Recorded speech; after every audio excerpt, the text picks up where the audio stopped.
Welcome to Not Milk Never Milk. Subscribe if you're lactose intolerant. In this video, I will explain how to make hummus toast. First, select your preferred bread, like a hearty whole wheat or a tangy sourdough, and toast it to a perfect golden crisp.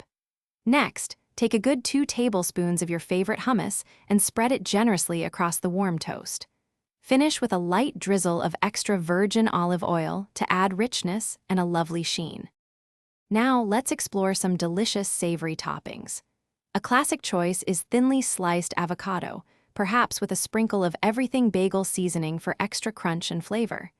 You could also add vibrant cherry tomatoes, a bit of crumbled feta cheese, and some fresh basil.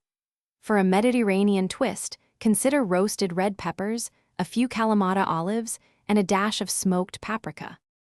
Don't limit yourself to savory options. Hummus toast can be surprisingly versatile.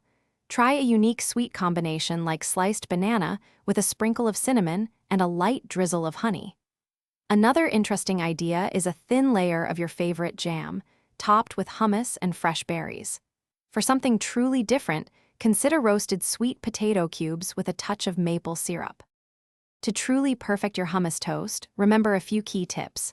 Always toast your bread to a golden crisp. This provides a wonderful textural contrast. The quality of your hummus makes a big difference, so choose one with great flavor. Finally, don't forget to garnish. Fresh herbs like parsley or cilantro, or a sprinkle of sesame seeds, can elevate your creation both visually and taste-wise. Thanks for watching. If this was helpful, leave a like and consider subscribing. See you next time.